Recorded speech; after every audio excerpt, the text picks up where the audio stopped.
السلام علیکم ورحمۃ اللہ وبرکاتہ۔ آج ہم سورۃ النساء کی آیت نمبر 56 تا آیت نمبر 60 تک کا ترجمہ تفسیر پڑھیں گے۔ پہلے ہم لفظی ترجمہ، پھر بامحاورہ ترجمہ اور پھر مختصر تفسیر کرتے ہیں۔ تو چلیے شروع کرتے ہیں۔ اعوذ باللہ من الشیطان الرجیم، بسم اللہ الرحمن الرحیم۔ ان الذين كفروا بآياتنا سوف نصليهم نارا كلما نضجت جلودهم بدلناهم جلودا غيرها ليذوقوا العذاب ان الله كان عزيزا حكيما۔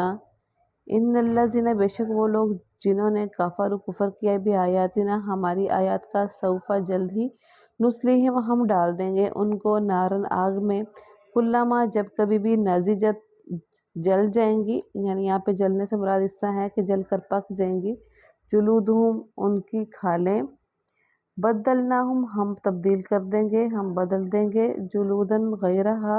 علاوہ اس کھال کے، یعنی ہم اس کے بدلے میں دوسری کھال سے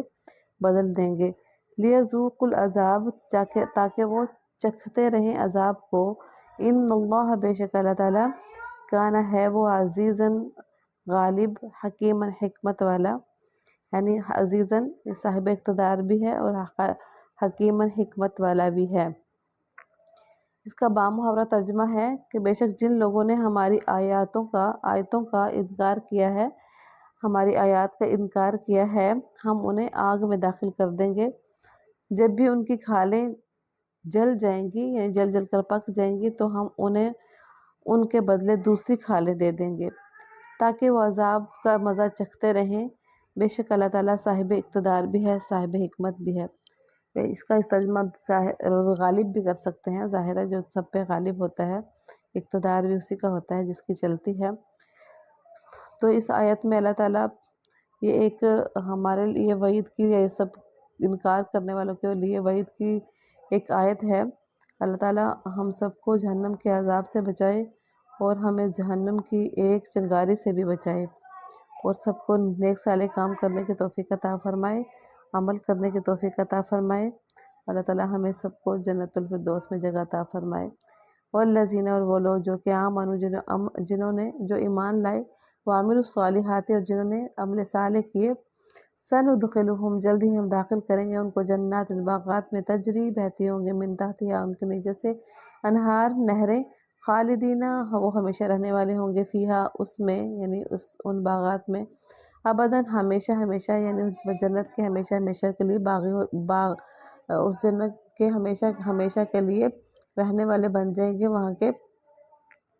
لہم ان کے لیے، فیہا اس میں، یعنی جنت میں، ازواج مطہرہ بیویاں ہوں گی پاکیزہ،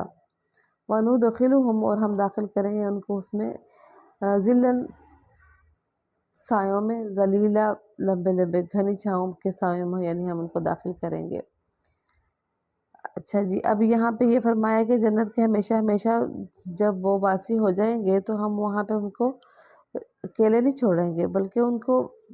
بیویاں بھی پاکیزہ، ان کے جوڑے بھی ہوں گے، اور وہ وہاں پہ لمبے لمبے سایوں میں ہوں گے۔ اس کا پہلے بامحاورہ ترجمہ کر لیتے ہیں۔ اور جو لوگ ایمان لائے ہیں اور انہوں نے نیک عمل بھی کیے ہیں، جہاں کہیں بھی دیکھیں اللہ تعالیٰ کا ایک طریقہ اور اللہ کی ایک سنت رہی ہے کہ جہاں کہیں بھی کافروں کا ذکر فرماتے ہیں یا پھر کافروں کی سزا کا ذکر فرماتے ہیں، تو ساتھ ہی وہاں پہ ایمان والوں کے لیے جزا کا ذکر بھی فرمایا ہے۔ اگر جہنم کا ذکر ہے تو دوزخ کا بھی ذکر ہے، اگر کافر کا ذکر ہے تو مسلمان کا بھی ذکر ہے۔ یہاں پہ پیچھے جہنم کا ذکر فرما کے آگے مسلمانوں کو بھی خوشخبری دی گئی، ایمان والوں کو بھی خوشخبری یہ دی گئی کہ وہ جنہوں نے عمل بھی اچھے کیے ہوں، وہ مسلمان جو صرف کلمہ پڑھ کے مسلمان نہیں ہوئے ہیں، صرف نام کے مسلمان نہیں ہیں، بلکہ جنہوں نے عمل صالح کیے ہیں، ساتھ ساتھ جس کام سے ان کو روکا گیا اس سے وہ رکے، اور جس کام کا حکم دیا گیا اس پہ وہ عمل کرتے رہے، تو ایسے ایمان والوں کی جزا یہ ہوگی کہ وہ ایسے باغات میں داخل ہوں گے جن کے نیچے سے نہریں بہتی ہوں گی، اور یہ کہ وہاں پہ کچھ دنوں کے مہمان وغیرہ نہیں ہوں گے، بلکہ ہمیشہ ہمیشہ وہاں رہیں گے اور وہاں کے باسی بن کے رہیں گے، یہاں تک کہ اکیلے بھی نہیں رہیں گے، بلکہ وہاں پہ ان کی پاکیزہ بیویاں ان کے ساتھ ہوں گی، اور یہ کہ ان کو لمبے لمبے سایوں میں داخل کیا جائے گا۔ یہاں پہ ہم بامحاورہ ترجمہ کر رہے تھے، اور جو لوگ ایمان لائے ہیں اور انہوں نے نیک عمل کیے ہیں ان کو ہم ایسے باغات میں داخل کریں گے جن کے نیچے نہریں بہتی ہوں گی، جن میں وہ ہمیشہ ہمیشہ رہیں گے۔ وہاں ان کے لیے پاکیزہ بیویاں ہوں گی، اور ہم انہیں گھنی چھاؤں میں داخل کریں گے۔ گھنی چھاؤں میں جو ہے اس طرف اشارہ ہے کہ جنت میں روشنی تو ہوگی مگر دھوپ کی تپش نہیں ہوگی، جو تمازت دھوپ کی ہمیں اگر تنگ کرتی ہے وہ نہیں ہوگی، باقی جو روشنی اور جو دھوپ سے ایک ہمارے لیے فائدہ مند چیزیں نکلتی ہیں وہ ہوں گی۔ اور ویسے بھی دھوپ کے مقابلے میں روشنی کو سایوں کو زیادہ پسند کیا جاتا ہے، تو کہیں پہ بھی جتنی بھی اگر ہمیں سردی بھی لگ رہی ہو، جنت میں تو ایسا نہیں ہوگا کہ سردی لگ رہی ہوگی، جنت میں تو کیونکہ موسم ایسا ہوگا کہ سب کو پسند آنے والا ہوگا، کیونکہ سردی تو ایک قسم کی تکلیف دینے والی چیز ہے، اور جنت کے اندر کچھ بھی تکلیف دینا نہیں ہوگا دینے والا۔ یہاں پہ بھی اگر ہمارا درمیانہ موسم ہوتا ہے دنیا میں بھی، تو جب سورج کی روشنی ہوتی ہے جتنی بھی اس کے اندر فائدے کیوں نہ ہوں، ہم اس کے نیچے نہیں بیٹھتے ہیں، ہم سایوں میں بیٹھنا پسند کرتے ہیں۔ تو وہاں پہ فرمایا کہ لمبے لمبے سایوں میں ہوں گے۔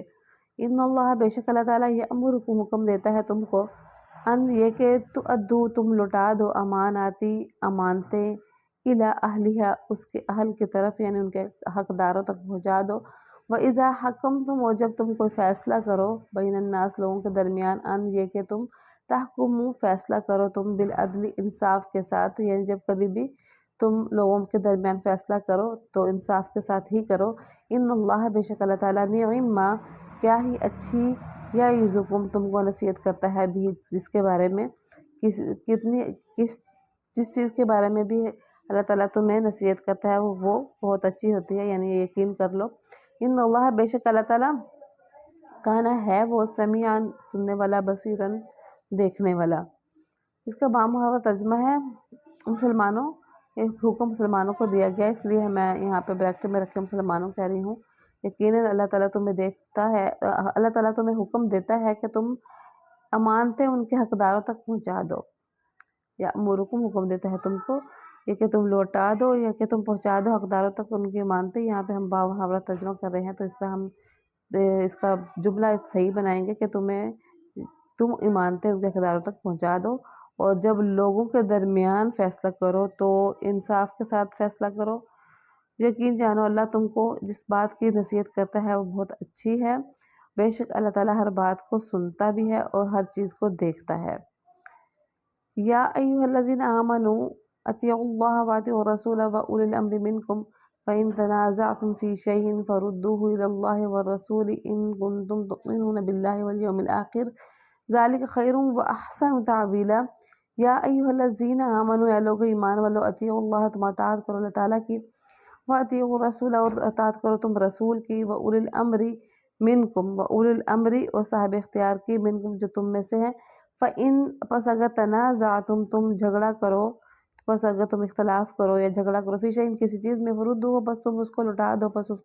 کو تم حوالے کر دو، الی اللہ، اللہ تعالیٰ کے، ورسول، اس کا رسول، اور اس کے رسول کے، ان، اگر کنتم ہو تم، تؤمنون،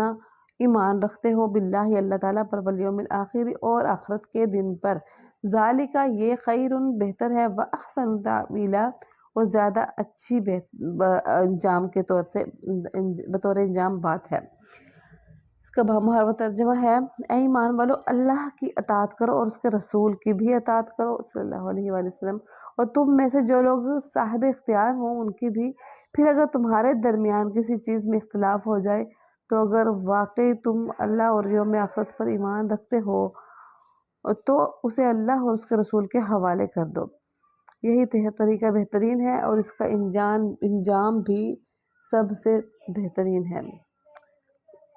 اولی الامر سے مراد اکثر مفسرین کے مطابق مسلمان حکمران ہیں۔ جائز امور میں ان کے احکامات کی اطاعت بھی مسلمانوں کا فرض ہے، البتہ یہ اطاعت اس شرط کے ساتھ ہے کہ وہ کسی ایسی بات کا حکم نہ دیں جو شرعاً ناجائز ہو۔ اس بات کو قرآن کریم نے دو طرح واضح فرمایا ہے، ایک تو اس طرح کے اصحاب اختیار جو ہوتے ہیں، یعنی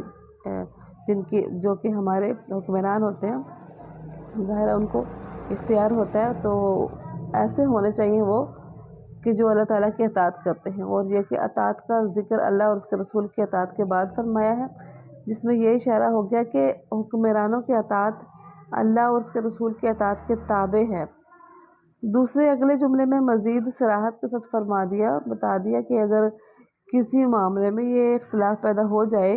کہ آیا حکمرانوں کا دیا ہوا حکم صحیح اور قابل اطاعت ہے یا نہیں،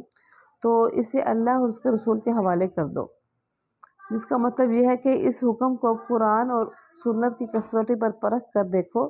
اگر وہ قرآن و سنت کے خلاف ہو تو اس کی اطاعت واجب نہیں ہے، اور اس کے علاوہ یہ کہ حکمرانوں کا فرض ہے کہ وہ ایسا حکم واپس لیں، اور اگر وہ حکم قرآن و سنت کے کسی صریح یا اجماعی طور پر مسلم حکم کے خلاف نہیں ہے تو عام مسلمانوں کا بھی فرض ہے کہ اس پر عمل کریں۔ أَلَمْ تَرَ إِلَى الَّذِينَ يَزْعُمُونَ أَنَّهُمْ آمَنُوا بِمَا أُنزِلَ إِلَيْكَ وَمَا أُنزِلَ مِن قَبْلِكَ يُرِيدُونَ أَن يَتَحَاكَمُوا إِلَى الطَّاغُوتِ وَقَدْ أُمِرُوا أَن يَكْفُرُوا بِهِ وَيُرِيدُ الشَّيْطَانُ أَن يُضِلَّهُمْ ضَلَالًا بَعِيدًا۔ علم کیا نہیں تارا تم نے دیکھا إِلَى الَّذِينَ ان لوگوں کی طرف یزعمون جو گمان کرتے ہیں انہم کے بے شک وہ آمن و ایمان لائے، گمان کرتے ہیں کا مطلب وہ دعویٰ کرتے ہیں اپنے تئیں مسلمان ہو رہے ہیں، آمن کہ وہ ایمان لائے بھی ماں ان چیزوں پر جو انزلہ نازل کی گئی ہیں الیک آپ کی طرف، آپ صلی اللہ علیہ وسلم کی طرف، وہ ماں انزلہ اور ان چیزوں کی طرف جو نازل کی گئی ہیں من قبلک آپ سے پہلے، یریدون وہ ارادہ کرتے ہیں ان جے کے یتحاکموا وہ فیصلے لے جائیں الی الطاغوتی ہردنگوں کی طرف، شیطانوں کی طرف، وقد امروا اور تحقیق وہ حکم دیے گئے ہیں ان یکفروا یہ کہ وہ انکار کریں بھی اس کا، یعنی کہ حالانکہ ان کو حکم تو یہ دیا گیا کہ ان شیاطین کا، ان ہردنگوں کا، یعنی وہ جو سرکش ہیں ان کا وہ انکار کریں، لیکن کیا کرتے ہیں کہ وہ ان کی طرف فیصلے لے جاتے ہیں۔ وَيُرِيدُ الشَّيْطَانُ اور شیطان کا تو ارادہ ہی یہی ہے، شیطان تو چاہتا ہی یہی ہے ان یضلہم یہ کہ وہ ان کو گمراہ کر دے ضلالا بعیدا ایسی گمراہی کہ جو دور کی گمراہی ہے، یعنی پرلے درجے کی بری گمراہی، یعنی وہ تو یہی چاہتا ہے کہ وہ ان کو گمراہی میں ہی مبتلا کر دے بھٹکا کے۔ اس کا بامحور ترجمہ ہوگا اے پیغمبر کیا تم نے ان لوگوں کو نہیں دیکھا جو دعویٰ یہ کرتے ہیں کہ وہ اس کلام پر بھی ایمان لے آئے ہیں جو تم پر نازل کیا گیا ہے اور اس پر بھی جو تم سے پہلے نازل کیا گیا تھا، ان کی حالت یہ ہے، یعنی کہ لیکن ان کی حالت یہ ہے کہ وہ اپنا مقصد فیصلے کے لیے طاغوت کے پاس لے جانا چاہتے ہیں، حالانکہ ان کو یہ حکم کیا گیا تھا کہ وہ اس کا کھل کر انکار کریں، اور شیطان چاہتا ہے کہ انہیں بھٹکا کر پرلے درجے کی گمراہی میں مبتلا کر دے۔ یہاں سے ان منافقوں کا ذکر ہو رہا ہے جو اصل دل سے تو یہودی تھے مگر مسلمانوں کو دکھانے کے لیے اپنے آپ کو مسلمان ظاہر کرتے تھے۔ ان کا حال یہ تھا کہ جس معاملے میں ان کی توقع ہوتی کہ حضرت صلی اللہ علیہ وآلہ وسلم ان کے فائدے کا فیصلہ کریں گے، ان کا مقدمہ تو آپ کے پاس لے جاتے، لیکن جس مسئلے میں ان کو خیال ہوتا کہ حضرت صلی اللہ علیہ وسلم کا فیصلہ ان کے خلاف ہوگا، وہ مقدمہ آپ کے بجائے کسی یہودی سردار کے پاس لے جاتے، جسے اس آیت میں طاغوت کہا گیا ہے۔ منافقین کی طرف سے ایسے واقعات پیش آئے ہیں، یعنی پیش آتے رہے تھے جو متعدد روایات میں منقول ہیں۔ اچھا، طاغوت کے یہاں پہ نہیں بلکہ طاغوت کے لفظی معنی جو ہے وہ ہوتے ہی کیا ہے، نہایت سرکش کے معنی ہوتے ہیں، نہایت سرکش، یعنی شیطان جو ہوتے ہیں وہ نہایت سرکش ہی ہوتے ہیں، تو طاغوت کا معنی ہوتا ہے نہایت سرکش، لیکن یہ لفظ شیطان کے لیے بھی استعمال ہوتا ہے اور ہر باطل کے لیے بھی استعمال ہوتا ہے، صرف شیطان کے لیے نہیں، وہ باطل جو کہ شیطانی اعمال پہ عمل کرتے ہیں ان کو طاغوت ہی کہا جاتا ہے۔ یہاں اس سے مراد وہ حاکم ہے جو اللہ اور اس کے رسول کے احکام سے بے نیاز ہو کر، رسول صلی اللہ علیہ وآلہ وسلم کہ ان کے احکام سے بے نیاز ہو کر جو فیصلے کرے یا ان کے خلاف فیصلہ کرے۔ آیت نے یہاں پہ واضح کر دیا کہ اگر کوئی شخص زبان سے مسلمان ہونے کا دعویٰ کرے لیکن اللہ اور اس کے رسول کے احکام پر کسی اور قانون کو ترجیح دے تو وہ مسلمان نہیں رہ سکتا، صلی اللہ علیہ وآلہ وسلم۔ وآخر دعوانا الحمد للہ رب العالمین۔